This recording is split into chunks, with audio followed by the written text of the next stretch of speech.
Welcome to Go Pro, How to Become a Network Marketing Professional by Erric Worre.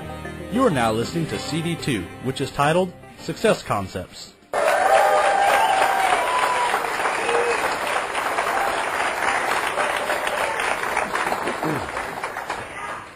All right, now that I've given you my story and maybe some of the early lessons learned, what I want to spend some time on now is I want to give you some success concepts, some things that will help you, that are vital for you to be able to get your mind in the right place in order to be able to achieve the success that you're looking for. The first thing is understanding why network marketing is a better way. Some people are involved in network marketing and still don't really totally have that into their DNA, why it's a better way than what everybody else has out there. What people don't realize, we are living in a new economy. This isn't a down economy, it's a new economy. This isn't a recession or a depression, it's a new economy. And the changes that have happened are fundamental and in most cases permanent. I'm going to let that sink in. You think the job market's coming back? Not the one that you recognize. Think that the skills you went to school with or for are going to serve you in this rapidly changing landscape? Maybe, but not in the way that you think that they're going to serve you. There's basically four ways that people earn in this world. One is blue-collar work, quote-unquote blue-collar work, making things, doing things, fixing things, blue-collar work.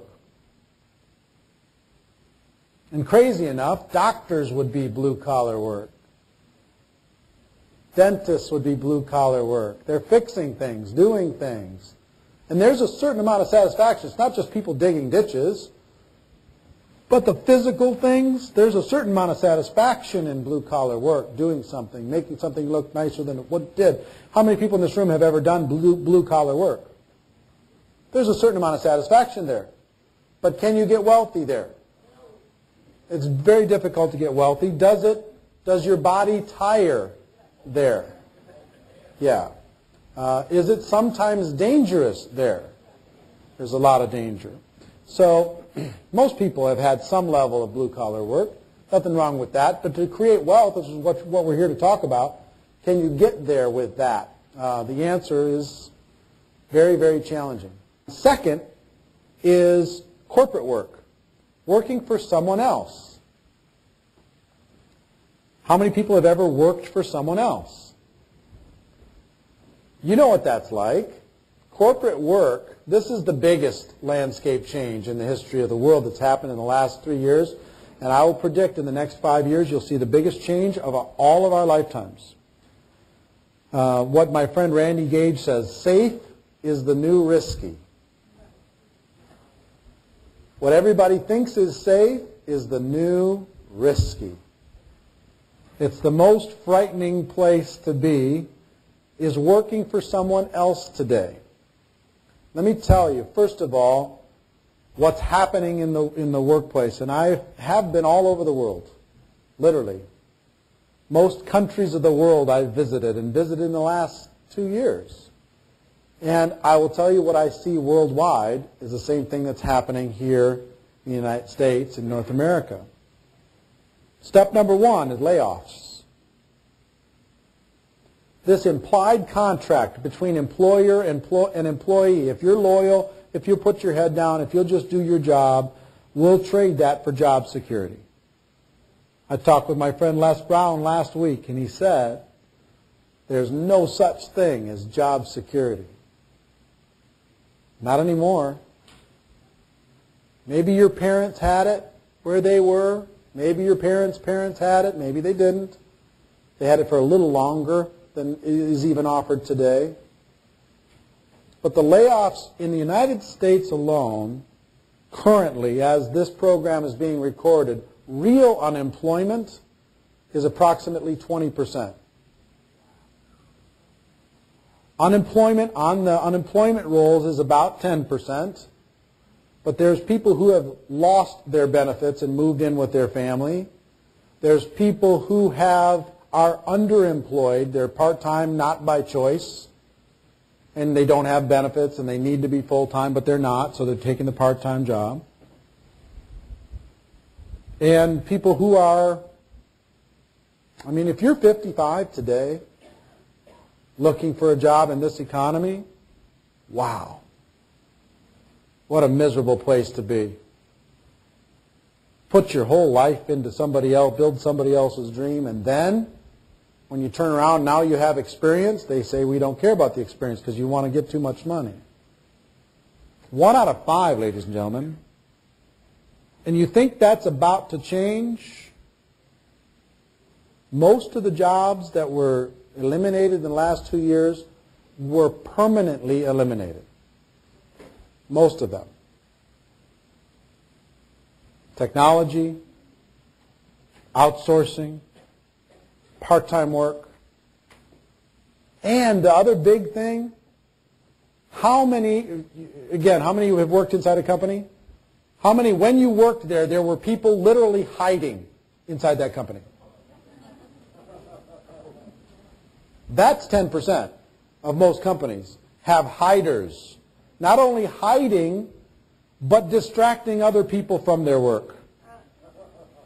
And corporations have just had meetings about this and said, find the hiders. And let's make them extinct inside of our organization. So the companies that used to have 100 people, they said, let's see how we do with 80. Let's call it a temporary layoff and see how we do to 60.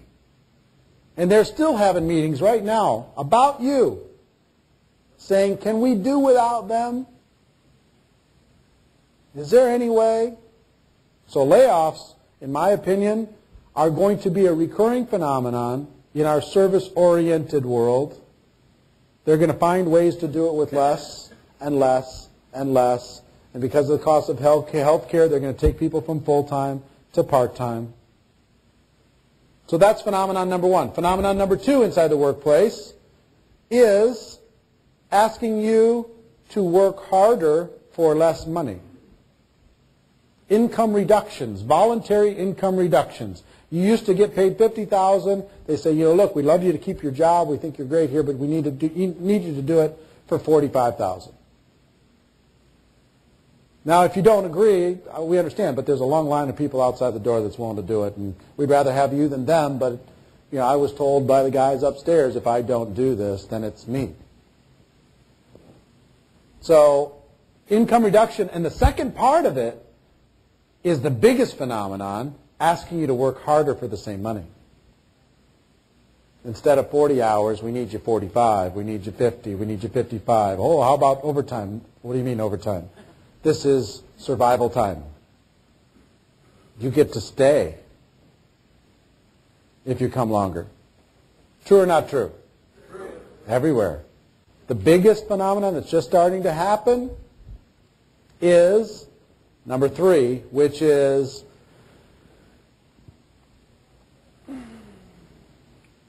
the entire world shifting to a performance-based economy at every level inside of every company. They won't pay you by the week anymore or by the month or by the year. They're going to pay you, if you used to get $50,000 a year, they're going to take you to $12,000 a year and let you earn back the other 38 if you hit performance benchmarks on a weekly or monthly basis. And if you don't get the 50 back again. We can say, yeah, you're going to get your 50 if you hit these milestones for 12 consecutive months. We're going to pay you $3,000 a month for each month that you hit the milestones. But if you miss one, that $3,000 is gone. If you miss 2, the $6,000 is gone.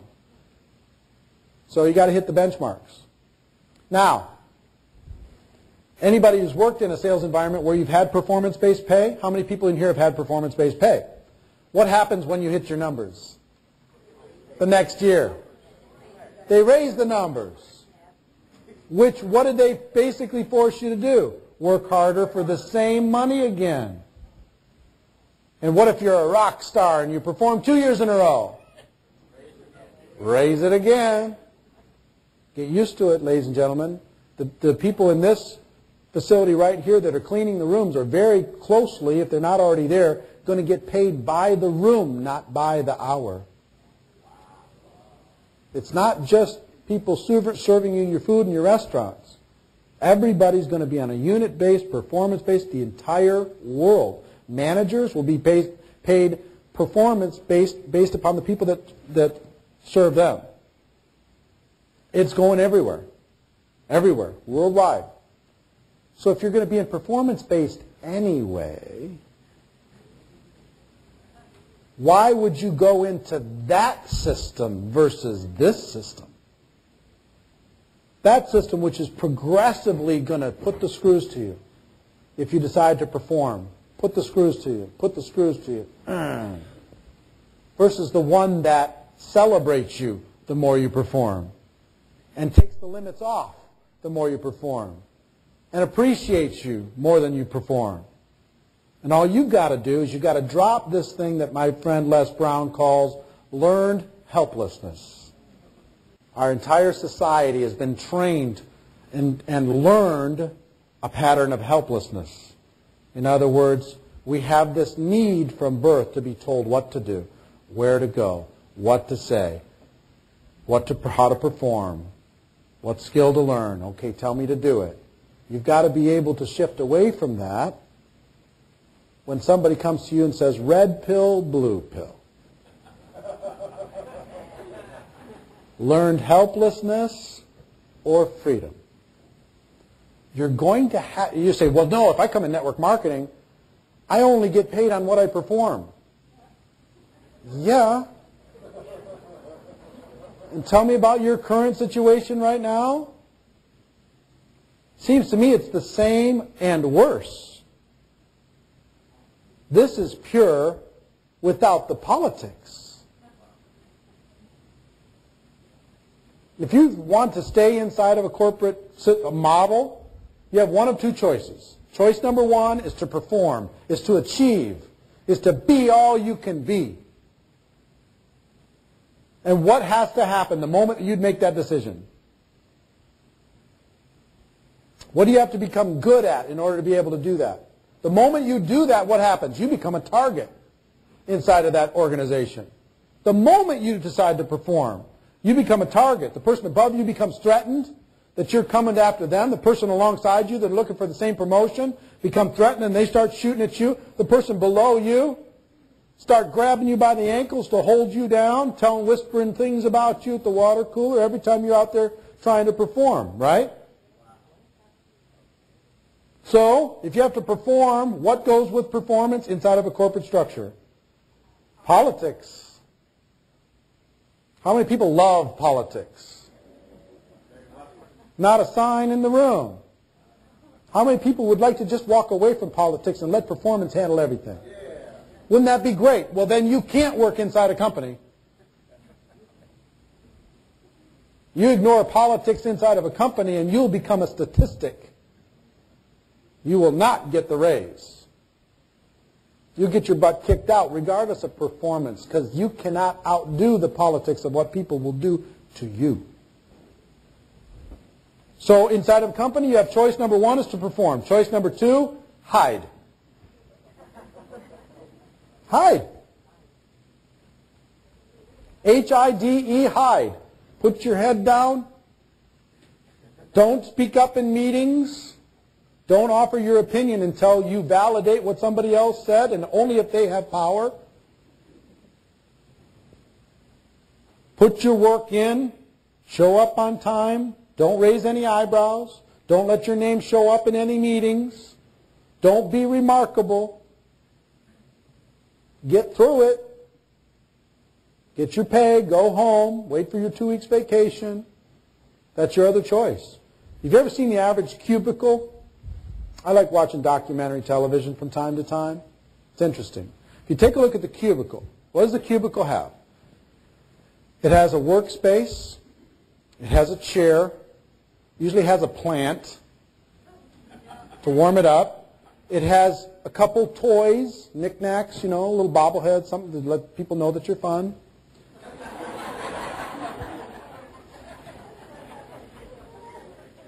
It has some photos of family. This is why I'm doing this. This is why I'm doing this. This is why I'm doing this.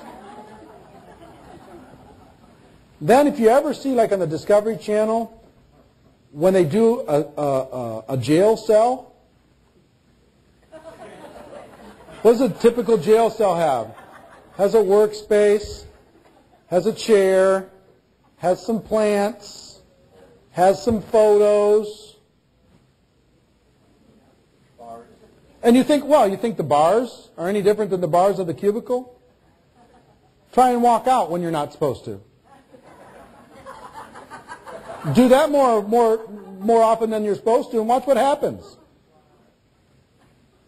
It's like Club Fed is what it is. I mean, yeah, you can walk around a little bit, but you got to stay within some lines, and if you go outside of those lines, you take breaks when other people don't take breaks, and they're going to start talking about you, and you don't want your name showing up in that boardroom. Put you on the chopping block. You go to lunch when we say. Heck with you, I'm going when I feel like it. Well, heck with you, you're not working here no longer. True or not true? Safe is the new risky.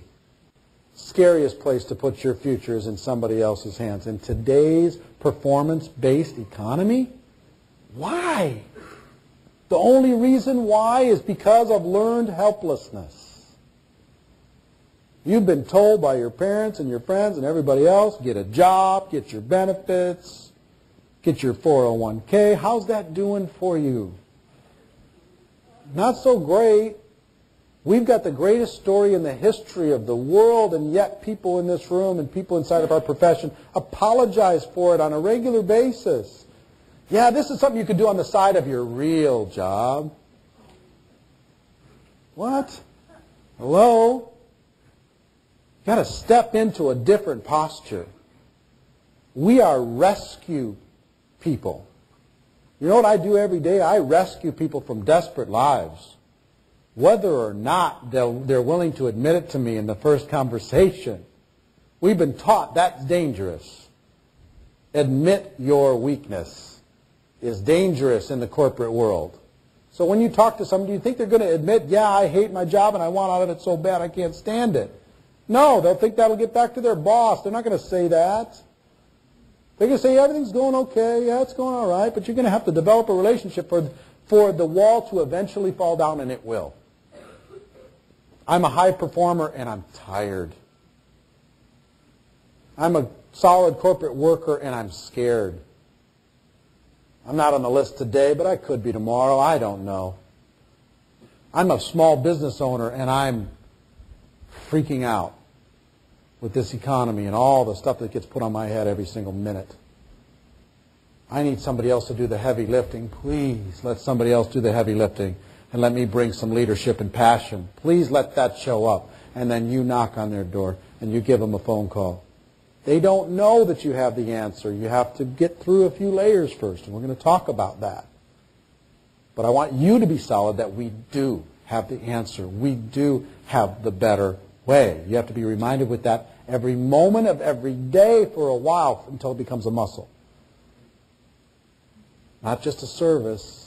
It's not just a way to make a few extra dollars. It's freedom.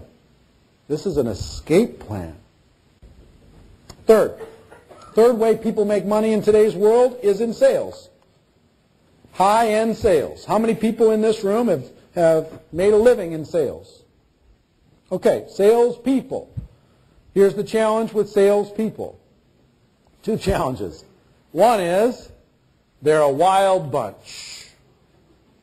And they're not responsible, typically. So they go out and they have one amazing month. They sell an unbelievable amount of cars or real estate or this or that. And they just, they have a huge month. And you know what they do with that month? They set their lifestyle right at that number. They buy the house that matches that number. They buy the cars that match that number. They put the kids in the schools that match that number. And now, are they free or are they slaves? They have to go back. And what if the economy goes down? Work harder. What if they're in real estate?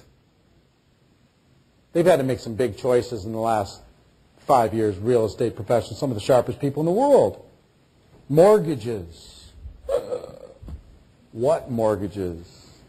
Oh, we can do reverse mortgages. Okay, well, that'll last a little while. Let's figure out how to get all this stuff back that we threw out there. All right, that'll last for a little while. Not going to last for that long. But salespeople, again, if you're going to be performance-based, would you rather get paid one time or would you rather get paid, work hard for 1 year and get paid for 10? How'd you like to still be getting paid on the best year that you ever had? That'd be pretty good, right? So many salespeople today in this world, everywhere in the world, looking for a way to take their passion and plug it into a system that will continue to pay them. Because you know what? Most salespeople that I know, they're tired too. They're tired of being unemployed every morning, having to do it again. They're ready for something that they can plug into and really believe in. They got to believe that this is real and it's not just a deal. It's not just a project. It's a real escape hatch. Last area is traditional business ownership.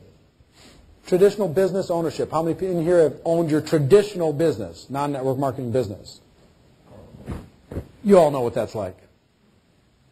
The leases and the overhead and dealing with the economy and employees and obligations and government issues, expense, investment.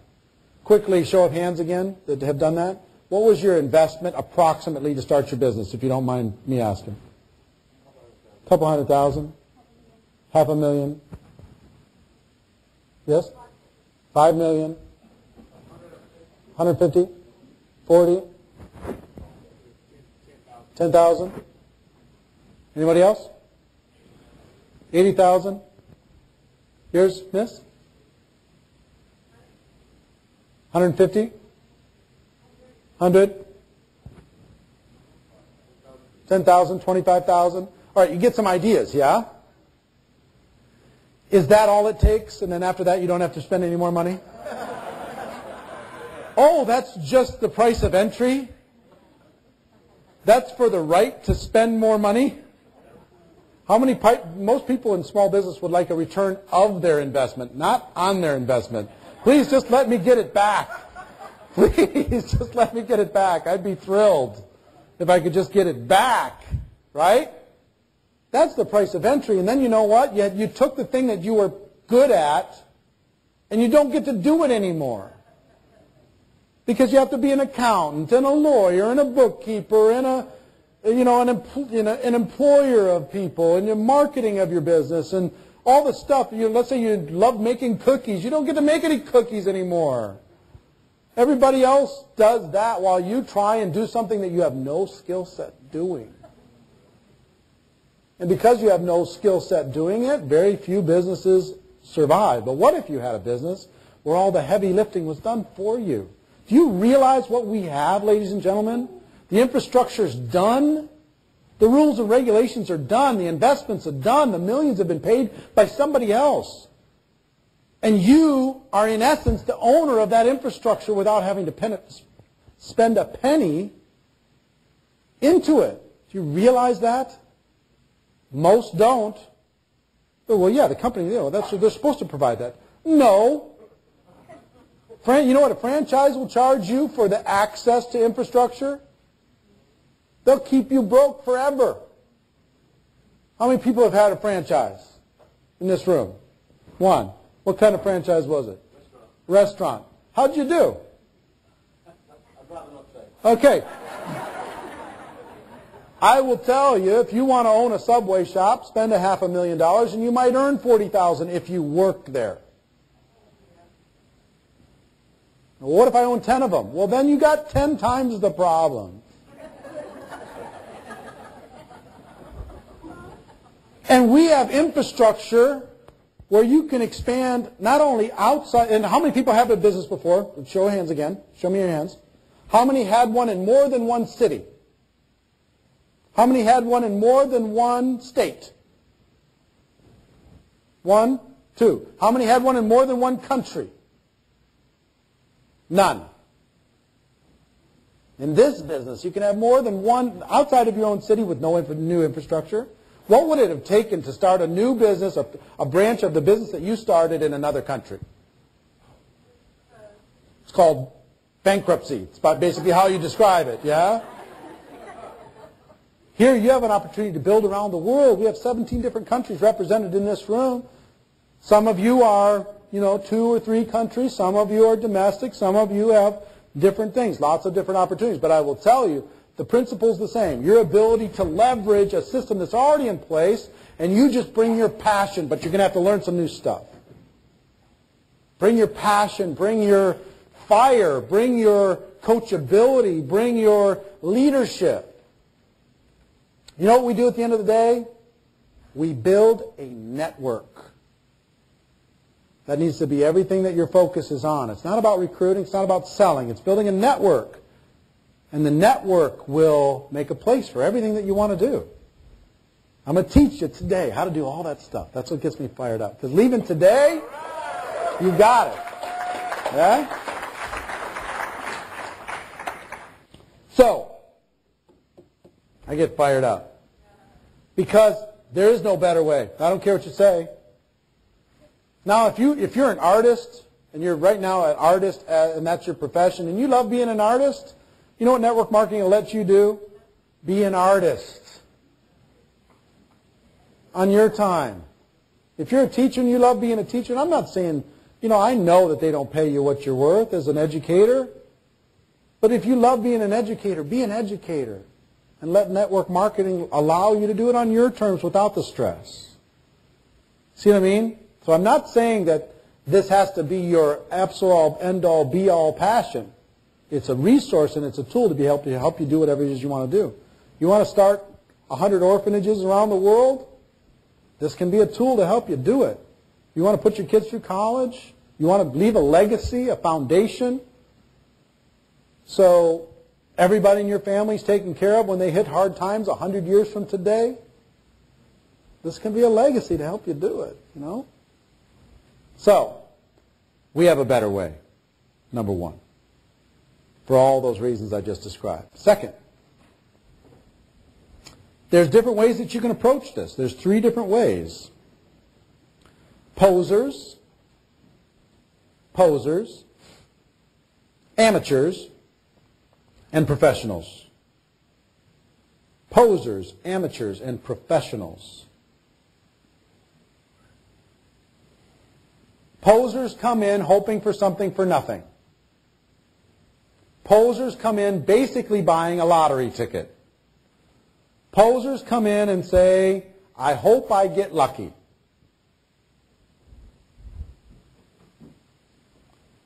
Posers come in. You know when posers, and I will tell you, most of us start as posers.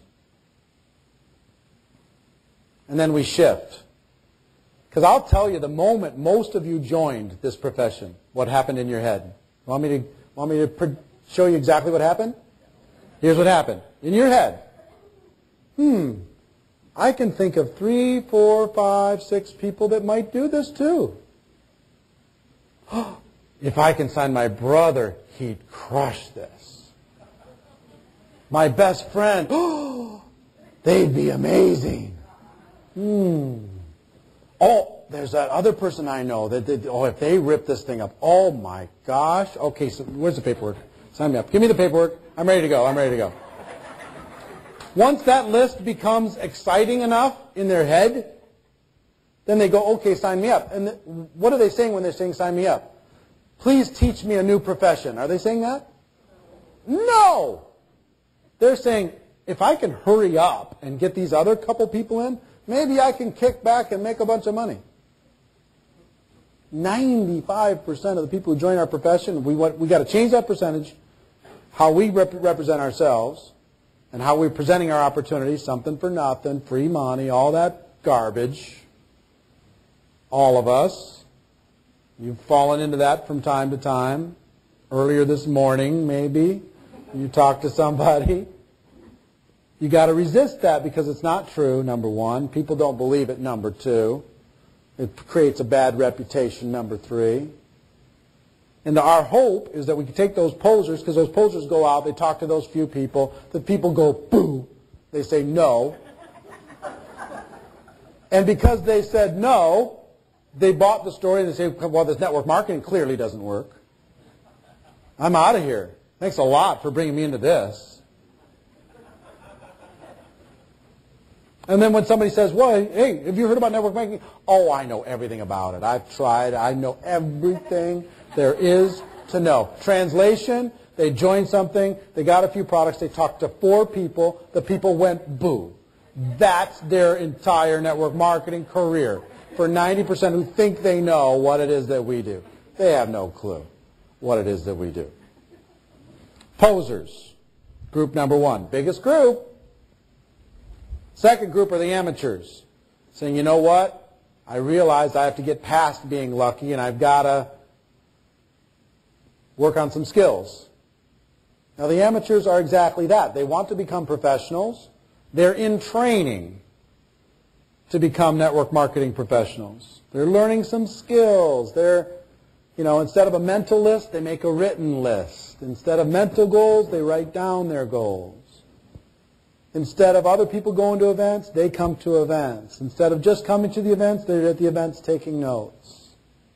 They're in an apprentice program. And then there's the network marketing professionals. These people that don't never have to get lucky. You can drop them out of a parachute anywhere in the world and they very quickly have another network growing in that market of the world. No problem. Piece of cake. This is what we do. And my biggest hope, the reason why I was doing Network Marketing Pro in the first place, is it's up to us to rebrand the profession worldwide. When more network marketing professionals arrive, more well-trained amateurs are on the scene, and the posers start to diminish, and people realize that this is for real, you're going to see a wave of people coming into network marketing like you've never seen. I believe the next 10 years is the golden time of network marketing around the world because the rest of the marketplace, the rest of the workplace is broken. We're the only safe haven that exists in the tsunami that's wiping out the workplace in every single sector of the world. Yeah?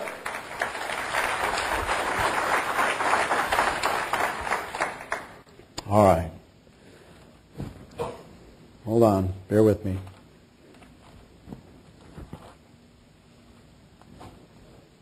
I'm never, ever going to get done in 8 hours. It's impossible. It's not going to happen. But I'll go as long as you guys are willing to go. Fair enough? I have some things I got to cover. I've got some things I got to cover before we get into the next session, okay? After 2 hours, I'm only an hour behind, which is the good news.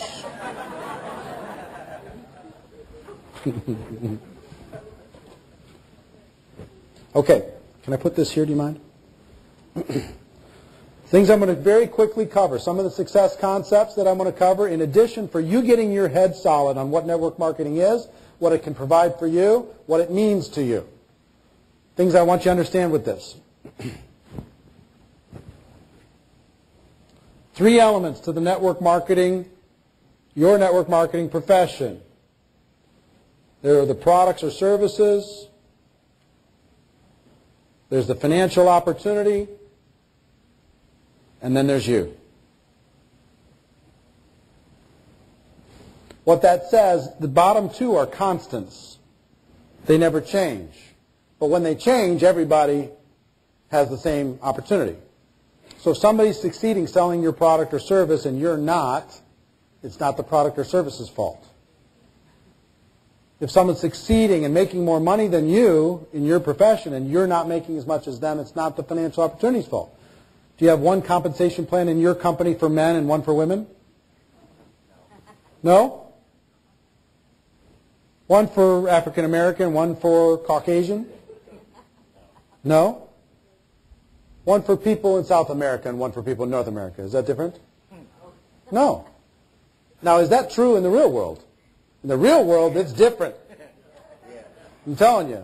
If you're over 60, your opportunities are different than if you're 30. If you have a college education, your opportunities are different. If you grew up in the right family, your opportunities are different. All these different things that make the world unfair, network marketing makes fair. So, You're the only variable. You're the only thing that makes a difference.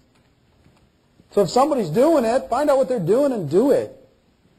If they're not doing it, well, then you got to examine what it is that you want. I mean, there should be somebody inside of your opportunity today that is making what you want to make as far as income, is living the lifestyle that you want to live. Find out what they're doing and just say, once you meet most of these people, you realize they're not that sharp. They're not. They're just people. You know, you can respect them. You can edify them as what you should in your culture, but you don't need to think that they're so much better than you. If they can do it, you can do it. So the big lesson here is take charge. Take charge. Blame or responsibility, that's a choice. Blame or responsibility. What I want you to do is take responsibility. It's my business. What I like to say goodbye to your upline. What I'd like all of you to do after today is I'd like you to call your upline. Or if they're in the room, turn to them.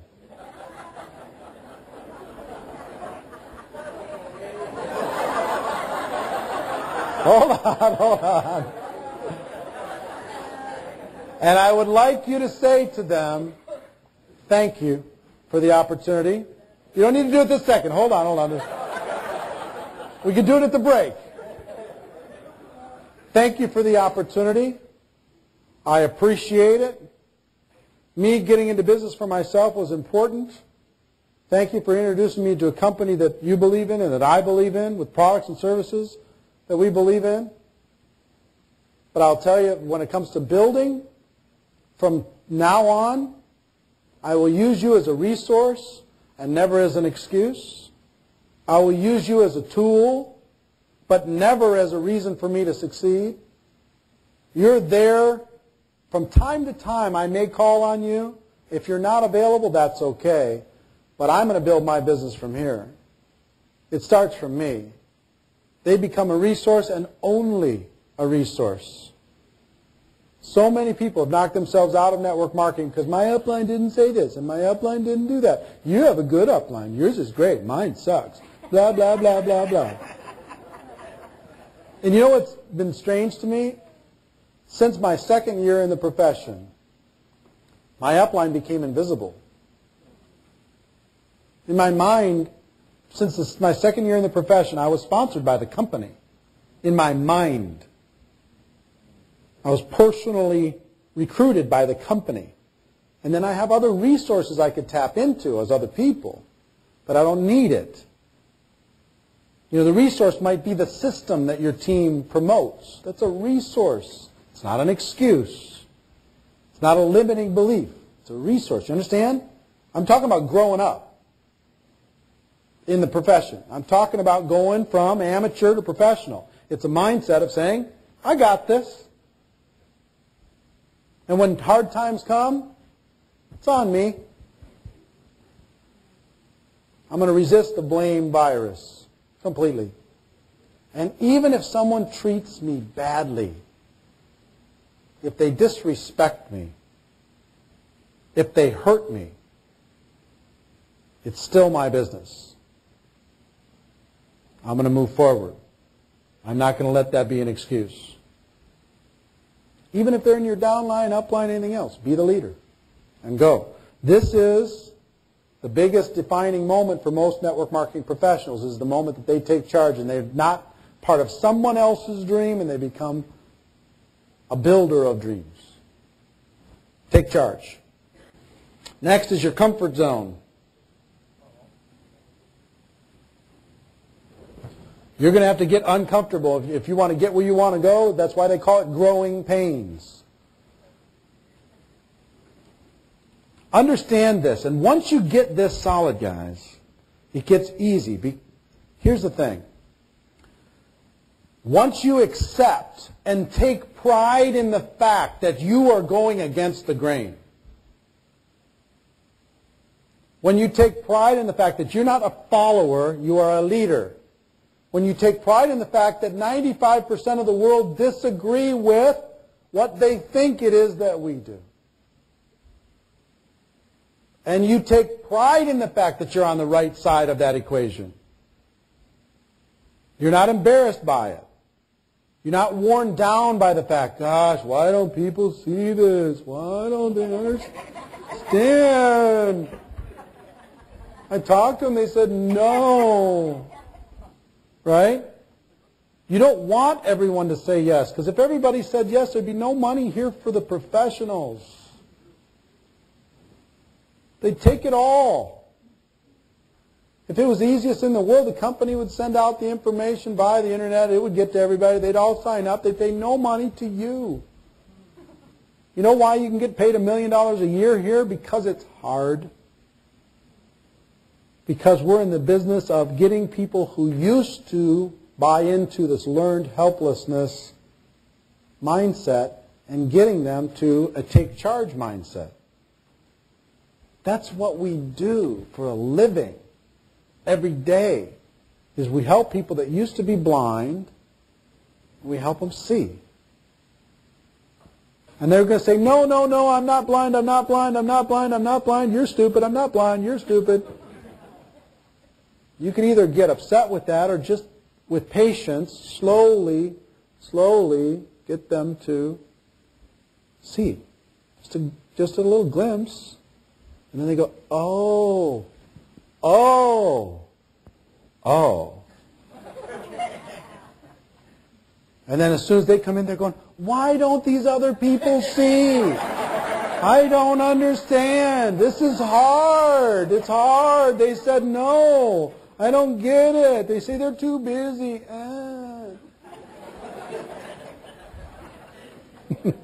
Right? That's when a leader shows up and says, no, no, no, here's where they are. You've got to slowly help them.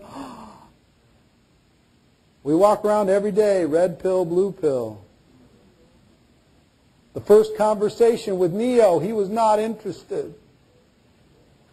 Second conversation in the bar, he was not interested.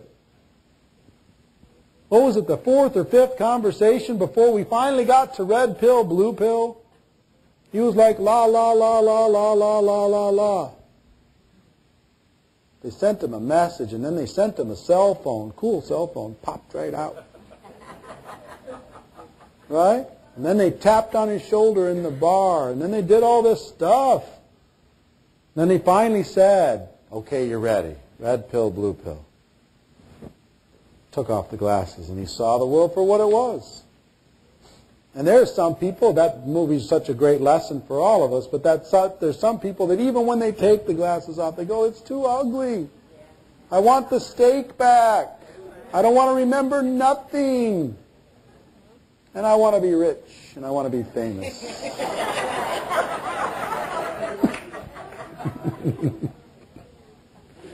You're building your dream. This comfort zone, the biggest thing, 95% of the people are going the other way. You're going with a group completely opposite. Our job, reason why it's hard, you don't want it easy. If it's easy, you're not going to get paid any money. If it's hard, you get paid. Once you accept that, all right, fine, I got this. I'm not wishing for it to be easy any longer. I'm going to wish that I get more powerful so people can more quickly take off their blind eyes and see. Reasons drive everything.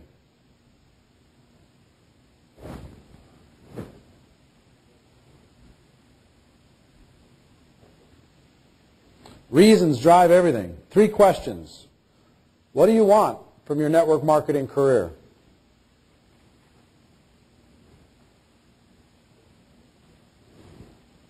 Two, what do you want to give up?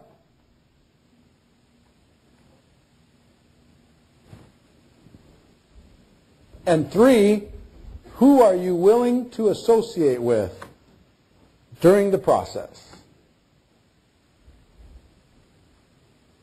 Who are you willing to spend time with during the process? What do you want? What are you willing to give up in order to get it? And who are you willing to associate with, spend time with in the process? Reasons drive everything. I don't know what your reasons are. but they need to be powerful. They need to be emotional. I talked about this. We did a webinar over the holiday season. We talked about going through the reasons. It might be to prove something to somebody else. It might be to take charge of your life. It might be to get out from having somebody have their foot on your neck all the time. It might be from people who said that you couldn't do it. It might be because you have unfinished business in this life, and this life that you're living right now is not the life that you designed for yourself. It might be you've had successes in the past and you don't want, as you move forward, what you do want is you want to be climbing a new mountain, not sliding down an old one. You're not going to let that one success or those successes be the last big achievement. You're going to replay that hit for the rest of your life, or you're going to find a new mountain and go. See what I mean? I don't know what your reasons are, but you've got to find them. Because when you're 5 out of 95, when you're 1 out of 20, and the rest of the world sees a completely different world than you see. When you walk out of this room, you see a different world. They see one world, you see a different world. Without strong reasons, they're going to convince you by whispering in your ear every day. Maybe you're wrong. Maybe you're wrong. Maybe you're wrong. Maybe you're wrong. How much you making? Maybe you're wrong. When was your last sale? Maybe you're wrong. I heard this person didn't make it. Maybe you're wrong. Maybe you're wrong. And if you get that 19 times out of 20, without the strong reasons, you will believe them. And you'll say, I don't want to remember nothing. I just want this steak again. Put the blinders back on, please, so I can go back to the world and fit in. Let me live in this world. I'd rather live in this illusion than this reality. You'll buy the story. Reasons. You've got to spend some serious soul searching in order for you to be able to say, what are the reasons for me to make 6 figures a year? What are the reasons for me to make 7 figures a year? What are the why am I doing this? Because it can't just be about the money. It's got to be about something more important than that. Because it won't hold you if it's just about the money. 1 out of 20, 19, take 2 rows of this, and 19 of them are whispering in your ear one thing. One person's whispering in the other thing. Who's going to win over the course of a weekend? They're going to win without strong reasons. So, the last question, I'm actually going to talk about this in the next session, at the beginning of the next session, because we're out of time with this one. But who are you willing to associate with? Laws of association. We're going to talk about personal development later. Those are the things that give you the strength in order to be able to take your posture to another level. Take your strength to another level where you become that one. And not only you know it, but everybody else knows it. Okay? So let's take a break. We'll be back in a few minutes.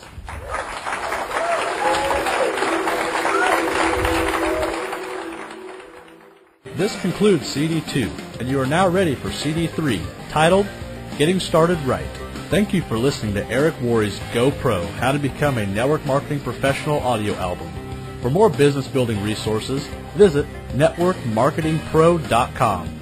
This audio recording is copyright protected through U.S. and international laws. No portion may be reproduced, duplicated, or distributed in any form. Thank you.